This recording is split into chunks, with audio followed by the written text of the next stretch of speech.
Nwoke mụ na ya bi chọrọ ịnụ m kụrụ nne m duga duga. Hey, onye ọbụla kpata uche na akụkọ tere aka o. Ofu nwa agbọghọbịa sị m na 2001 na ya dị 17 years old na ya ka nọ school abụghị ghọtago. So kwana ya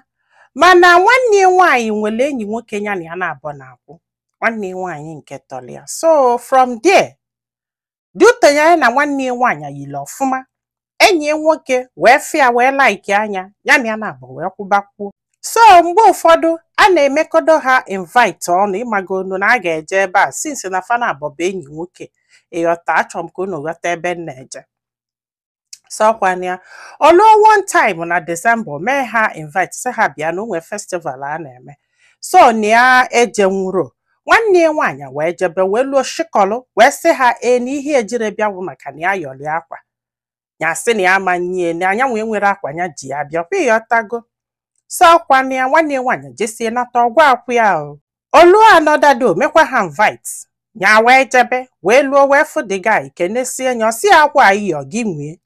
Ya kụjasị a ka ekwe ihe nke a pụta na ọnya nwere akwa ya yi. Ọsị oke na onwe ihe aji ajụlụ ịgbagonu maka ihe nwanne ya nwaanyị gwara ya bọsị ọ bịara na ọ maka na ọ yọli akwa.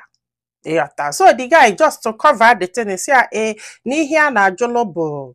emesie ka ya gotelie ụdị akwa na afụlụ ụdị akwa anya chọrọ igoli ịmagolu ya gbakwa nkịtị o. Nọ n'ikpeazụ ka anyị na nwanne ya nwaanyị sebele okwu. From there ịmagolu okwu wee pụtabazịa. O wee kọlịa ife nwanne ya nwaanyị kwuru. Ọ sị m nne ihe nke a wutesie enye ya gbakwa nkịtị. So ọ sị m na this guy na-enyekwu ya ihe o na-emeli ya ihe o luo one day ya lọọ nlọ ebe ogo moto ya kpọọ ya sị ya na afụli ebe ogo moto. Ọ sị oke na fa na-akwakọ igo moto ịmagonu ụdị ha bụ ya na enyi ya nwoke. Oluo one day ya nọlụbe ha nwanne ya nwaanyị gbalụbata sị ya na enyi ya nwoke gokwe moto and na enyi nke egokwu moto na fa na ebe fa na-asa moto yọta na. So onye aka na-ekwu the guy kpọọ ya sị anya bịaba ebe afọ ejebe ebe afọ luo kenesie nye sicha anya congratulations na ya dụkwa happy o apụghị ghọtago. So kwandị ya o wee sị anya baa moto na onwe ebe fa chọrọ ije. Ọkafa na-eje na ọ gwara ya ebe fa na-eje just na ọbulie na-aga anya agba na nkịtị. Ọ sị ma na ihe gwụzili ike bụ na mkpali onye lie that day na onye nụrụ enye si ise ya ji wee mali ya. Ya metụ moto aka ọ sị anya akpachakwala anya na ndị befe ego na okwe moto. Ya metụ moto aka ọ sị ọma ihe bụ ihe nke ya nọdụ ọfụma nye emetụne moto aka ịmagolu na agwị okwu dị iche iche ọ kaghị eme ọsị ama nna onwe moto nna ogonogo moto ịmagolu ọ sị na ụdị mkpali ọ kpalili ya that day na ya funuru ya na-edikwa ihe nke a bikọsị na ya chọrọ imebilie mudu ndị golu moto kwa ịghọtago. Ya megheri arụ ya kpachakwala anya nye metụkwane moto aka ya mekwa nke a ya mekwa nke a jọsụ na-akpali anọ ya gba nkịtị until ha luo one place ha luo kwụsị ha na-abanye ọ bụrụ na ọbe mami ya ka o di ejebe wee luo mami ya wee pụta wee kenesie fa wee sị ya ka ezi ihe ijire kpọ m na fonu wee bịaba azụbi nna m nọrọ n'ụlọ kịta kedu ife ị ga-eme. Ọ sị this guy chaji bawalụ mami ya n'ụdị mbọ ọbala mami ya na-agwa gị na ọmami ya ka ọ na-agwa n'ịma nkwe pachielie ntị na onwere atom of respect for mami ya. Ya na-asị wow ya emecha wee sị maybe nọ maka ihe mami ya mere onwe ya ka o jile respect ya because na mami ya ebe afọ ha jefu mami ya na onye nke afọ ya na ya na-abọbi bụ the third husband na ọnụbugo nke izizi mụta nwa nwaanyị nọọ nke ịbụọ mụta enyi ya nwoke ịghọtago. So papi ya wee nwụọ wee nụọ nke ịtọ kịta mụtakwa ofu nwa nwaanyị ya na ya na-abọbi. So ịmagolu ya were emebi nọ maka etu mami ya si anụ dị from one month to another ka o ji agwali okwu anyhow mana still na ọ dị too much. Ya na-awọndakwa o n'ihe o kụzili dị surprise ọ sị mami ya na nna nwaanyị anya chọrọ ịnụ ọbịa sị akwa ịmagolu ya kụja. So mami ya wee ọbịa sị ya n'otogokwa okwu wee ma ọ ya accept kwa ha ya sị anya don't worry na emesie na a ga-ama ka esi eme ọkwa ịghọtago. Ha anatawakwa ka ha na-anatakwa ya metụkwa moto aka the same problem nna gị ogonogo moto nna gị nwelu moto nwelu ndị bunu nwelu moto imetụkwa moto aka gị ịmagolu na-aba ka fa na-anatazi. Nwanne nwaanyị wee kpọọ wee sị na nke ada ha mụrụ nwa so ha sizi aka ha si ụzọ afọ ka ha jefia alụ ofusi ada ha nwaanyị jebezi ebe nne ya olukwa be nne ya gwa mami ya sị mami ya na ya chọrọ ịnụ ya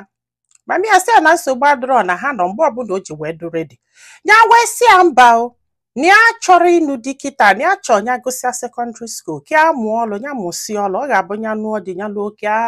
nwee ife a na-alụ asọsị ya gịnị na ya ga-anụlili ya this year in fact na this 2022 ka a ga-anụ nwaanyị ma ọ chọrọ ma ọ chọrọ ọ bụsịkwa na ọ chọrọ na ekwugo na ya ga-anụ nwaanyị mgbe afọ ịmagonu mami ya ọsịbụ na mami ya fụsiala ego n'anya na so ihe a mami ya na-anụ bụ ebe ego si apụta ọ bụ ịghọtago nyekwusie ihe ya kwụ gbakwa ya nkịtị so kwanya after few maybe a week ọkpọkwa ya na fonu si anyanwa na nwanne ya nwaanyị na enyi ya nwoke na fa ga-eje akwamozu sọngwe ya bịa ka fa solo jebe ya wee kwelụ nwanne ya nwaanyị na enyi ya nwoke bulu moto nke fa nyanwa na enyi ya nwoke nọlụ na moto nke fa so fa gatsịa diberia na-anata fonu ya wee ring ya ka fonu ya ring ya na-epi nke kọlọ bụlụ onu nwoke ya wee na-asị kedu onye ọ bụ ka aka na-asị kedu onye ọ bụ fonu kọtụọ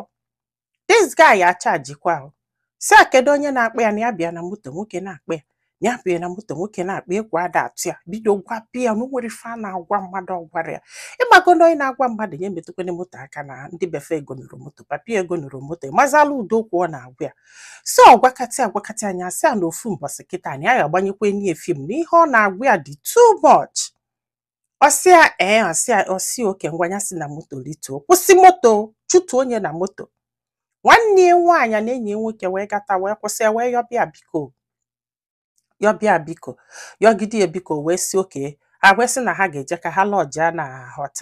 hotels na ha chọrọ inwe good time ha wee jebe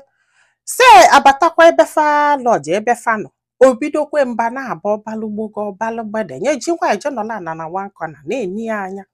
so nwanne ya nwaanyị na enyi ya nwoke na-ayọ ha wee sị anya yọọ ya wee sị na ya ama nyọ n'unu food mkpali this guy na-akpali asins ego moto n'ụwa not dị too much it's not like na amala onye na-akpọ no or it's not like na enyi nwoke na ọ mara onye na-akpọ no ịmazikwa ihe ọ nọsị anya weta fon ahụ na lia dị fon wepụtasị kaadị anya because na onye wagolie that phone so kwanya ya welu sim kaadị amechalụ no aka na-ekwu ọsị anya si na room pụọ ọsị gịnị ọsị anya si na room ya pụọ nya pụọ na room jenọlụ okunye si after all ka a na-abịa maka lele ebe fa lọji nke nwa balụ mba jawalụ so nyanwa maka chi ejigo nyanwa na nwanne ya nwaanyị na enyi ya nwoke wee jezie na room nke ha ralụ